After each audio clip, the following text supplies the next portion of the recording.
Big Beautiful Bill, Big Beautiful Questions, Big Beautiful Answers.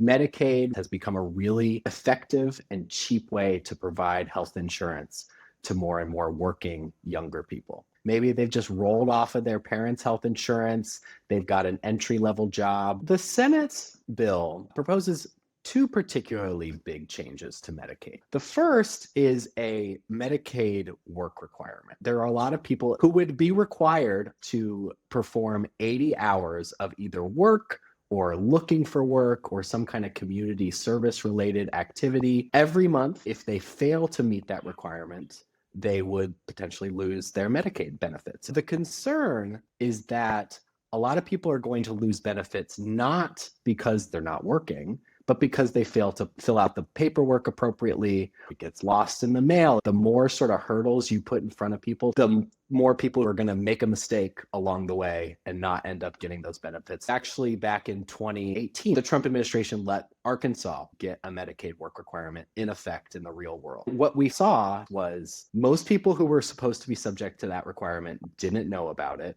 Most of the people who ended up losing their coverage, which was about 18,000 people in a matter of months, lost it because of a paperwork problem, not necessarily because they weren't eligible. Republicans defend this policy by saying this is going to encourage people to work and hopefully find a job with employer-sponsored insurance. What we saw in Arkansas was thousands of people lost their Medicaid benefits, and there was basically no meaningful effect on their employment.